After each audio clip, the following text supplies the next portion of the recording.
선생님과 도전하는 한국사 5번째 시간으로요. 오늘은요, 삼국 통일과 발해의 건국에 대해서 공부해 보도록 하겠습니다. 자, 먼저 수당을 물리친 고구려에 대해서 알아보도록 할게요. 자, 고구려는 고구려 백제 신라 중에서 가장 강대한 영토와 가장 강한 힘을 가졌던 나라이고요. 위치상 보았을 때도 가장 북쪽에 위치했었기 때문에 중국에 굉장히 많은 침략을 받았습니다. 그 중에서도 수나라와 당나라의 침략이 대표적인데요. 먼저 수나라와의 전쟁을 알아보도록 하겠습니다.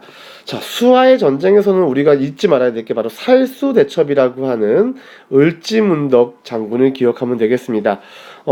고구려군이 살수, 지금의 청천강쯤이라고 지금 나오고 있는데 이 부분에서 수나라 대군을 크게 이긴 큰 승리를 거두었는데 이 승리를 살수대첩이라고 합니다. 결국 수나라는 이 고구려와의 전쟁 때문에 국력을 소모한 나머지 멸망하게 됩니다.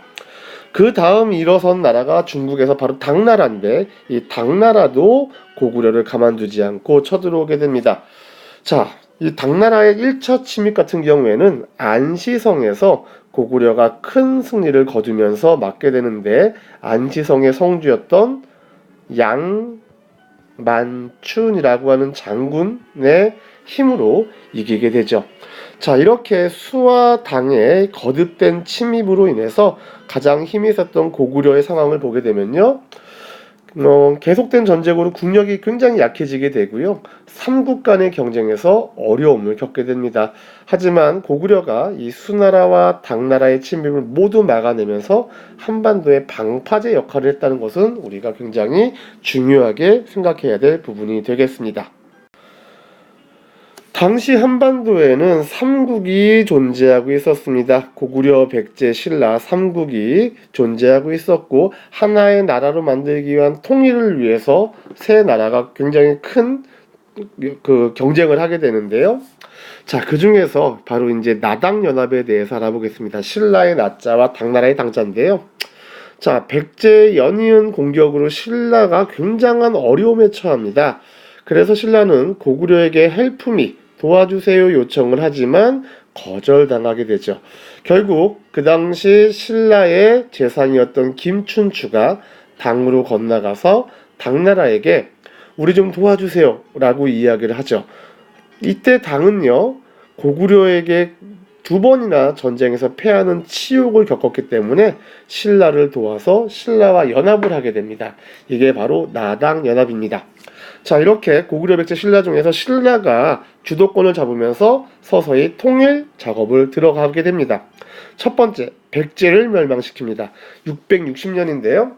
김유신이 이끄는 신라군이 황산벌 전투에서 개백의 백제군을 물리치면서 승기를 잡은 나당연합군은 백제의 도읍인 사비성을 빼앗으면서 백제를 멸망시킵니다.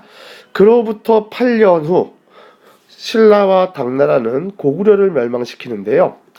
당시 고구려는 영계소문이 죽은 다음에 굉장히 내분이 많이 일어나고 있었어요. 굉장히 혼란스러웠습니다.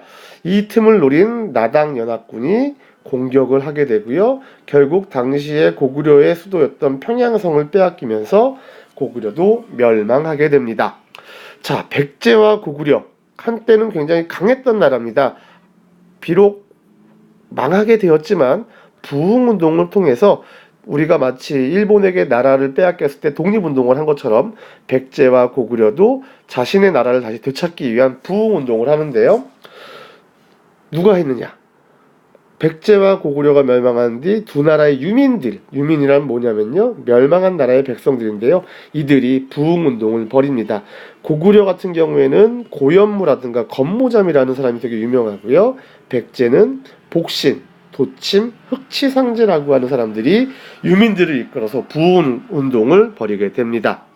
자, 이런 과정을 거쳐서 결국 신라와 당나라가 연합한 나당연합이 삼국을 통일하게 되는데 당나라는 신라마저 점령을 하려고 합니다. 자, 이러자 신라가 당나라와 전쟁을 하게 되겠고요. 이게 바로 나당전쟁이 되겠습니다. 바로 당나라가 한반도 전체를 지배하려는 욕심 때문에 일어나게 된 건데요.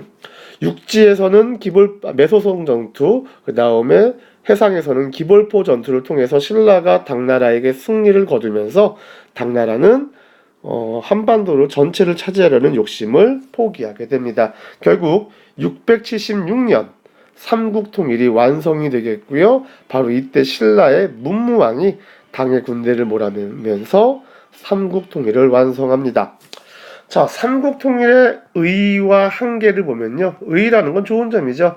첫 번째 의의는요. 고구려, 백제, 신라 사람들이 모두 하나로 모아서 새로운 민족 문화가 발전할 수 있는 기반을 마련했다는 건데, 통일의 한계를 보면 아쉬운 점이죠. 아쉬운 점은 신라의 혼자 힘이 아니라 외세, 당나라와 연합을 했다라는 거. 그렇기 때문에 당나라가 대동강 북쪽의 고구려 땅을 다 차지해버려요. 자, 우리나라 지도가 이렇게 있으면요. 여기 평양이 있으면 이 평양 위쪽 땅이 다 당나라 땅이 돼버린다는 게 조금 아쉬운 부분이 되겠다라고 이해하시면 되겠습니다.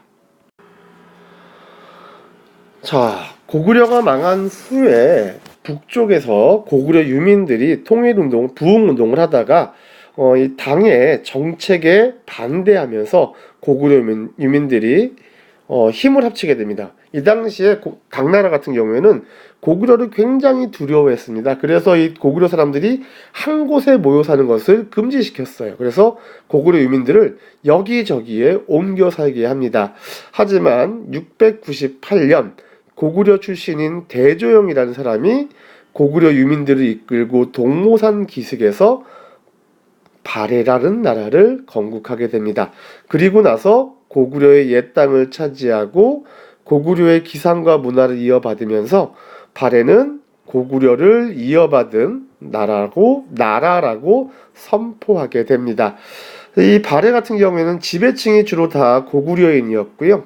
피지배층, 그러니까 이제 농민이라든가 그다음에 이 하층 계층은 대부분 말갈인이었다고 합니다. 그래서 발해는 고구려를 계승한 나라라고 이야기를 하는데 뭐 여러 가지 이유가 있겠지만 발해의 유물을 찾아보게 되면요. 여기에 있는데요. 발해의 수막세라든가 고구려의 수막세가 비슷한 모습이라는 거. 그리고 발해가 일본에 보낸 외교 문서를 보면은 발해 왕을 고구려 국왕으로 표현했다는 걸 통해서 발해가 고구려를 계승했구나 라는 것으로 이해할 수 있겠습니다. 자, 다음 신라와 발해의 발전과 발해의 멸망에 대해서 알아보도록 하겠습니다. 자, 신라도 삼국을 통일하고 발전하게 되고요. 발해 또한 발전을 하게 되는데요. 신라 같은 경우에는 문무왕 때 백제와 고구려 유민들을 통합하는 정책을 펼치면서 고구려, 백제, 신라 모든 사람들이 하나의 민족으로 뭉칠 수 있게 열심히 노력을 했고요. 신문왕 같은 경우에는 왕권을 강화하고 여러 제도를 정비하면서 통일된 신라의 기틀을 다졌습니다. 그리고 통일 후 신라는 전국을 9개 주로 나누고 5개의 작은 수도를 두면서 국민 통합을 위해서 열심히 노력하면서 발전하게 됩니다. 발해 같은 경우에는요, 무왕 때 당나라의 산둥지방을 공격하면서 잃어버렸던 고구려의 영토를 되찾기 위해서 노력하게 되고요. 문왕 때는 당과 친하게 지내면서 문물과 제도를 받아들였고 도읍을 상경으로 옮기게 됩니다. 그리고 선왕 때는요, 고구려의 옛 땅을 대부분 차지합니다. 지금 여기 보시면 발해의 최대 영토 부분인데요. 고구려의 옛 땅을 다 되찾게 되고요. 해동성국이라는 바다 동쪽에 번성한 나라라는 뜻의 해동성국이라는 발해라는 이름 앞에 붙는 명칭을 얻게 됩니다. 하지만 발해 같은 경우에는 거란의 침입을 받아서 926년에 결국 멸망하게 되고요. 신라도 나중에는 이제 고려로 후삼국 시대를 거쳐서 고려로 다시 통일되게 되죠. 자, 이 당시 신라와 발해의 관계를 보면요. 신라는 당으로부터 비단, 서적 등을 수입하고 사신, 유학생, 승려 등이 오가면서 활발한 교류를 합니다. 또 신라는 당나라, 일본뿐만이 아니라 서역이라고 하는데 지금의 아라비아 지역과 교류를 하게 됩니다. 발해 또한 교역로를 발달시키면서 신라, 당나라, 거란, 일본, 중앙아시아 등과 교류했고요. 처음에 초기에는 신라가 고구려를 멸망시켰죠. 근데 발해는 고구려를 계승했습니다. 따라서 갈등이 있었습니다. 하지만 점차 협력적인 관계를 이어갔고요. 초기에 당나라랑도 굉장히 이 발해는 적대적이었지만 이후 당나라의 제도와 문물을 받아들이고 활발히 교류했다는 것을 여러 가지 역사적인 사실에서 찾을 수 있습니다. 그리고 일본과도 특산품을 수출하거나 사신을 보내면서 굉장히 활발한 교류를 했습니다. 자, 앞서 이야기했듯이 신라 사람들이 당나라, 일본, 그리고 발해도와도 교류를 했지만 이 서역인들과도 교류를 했다고 하는데요.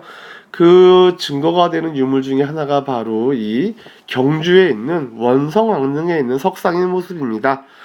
곱슬머리고요. 진한 눈썹에 우뚝한 콧날, 그리고 머리에 두른 것이 그 아랍 사람들이 쓰는 머리에 쓰는 터번과 비슷한 걸 보고 경주 사람들이 이 당시 통일신라 사람들이 서역인들과 왕성한 왕래를 했다는 것을 알 수 있겠습니다. 자, 이번 시간에 공부했던 개념들을 확인해보는 문제 해결해 보겠습니다. 고구려 장수 을지문덕은 이곳에서 수나라의 군대에게 크게 물리쳤는데요. 네, 그렇죠. 바로 살수대처. 바로 살수가 되겠습니다. 자, 삼국을 통일한 왕. 신라의 왕이죠. 문무왕입니다. 문무왕. 네, 문무왕이 신라 왕이었고요. 이때 고구려 백제 신라를 통일하는 삼국 통일의 대업을 완성합니다. 자, 발해는 바다 동쪽에 있는 융성한 나라라는 뜻의 이름으로 별명을 가지고 있었습니다. 바다해, 동쪽, 해동, 그 다음에 융숭한 나라, 발전한 나라다 해서 해동, 성국이라고 하는 별칭을 가지고 있었습니다. 자, 이렇게 5번째 삼국통일과 발해의 건국에 대해서 알아보았습니다. 모두 수고하셨습니다.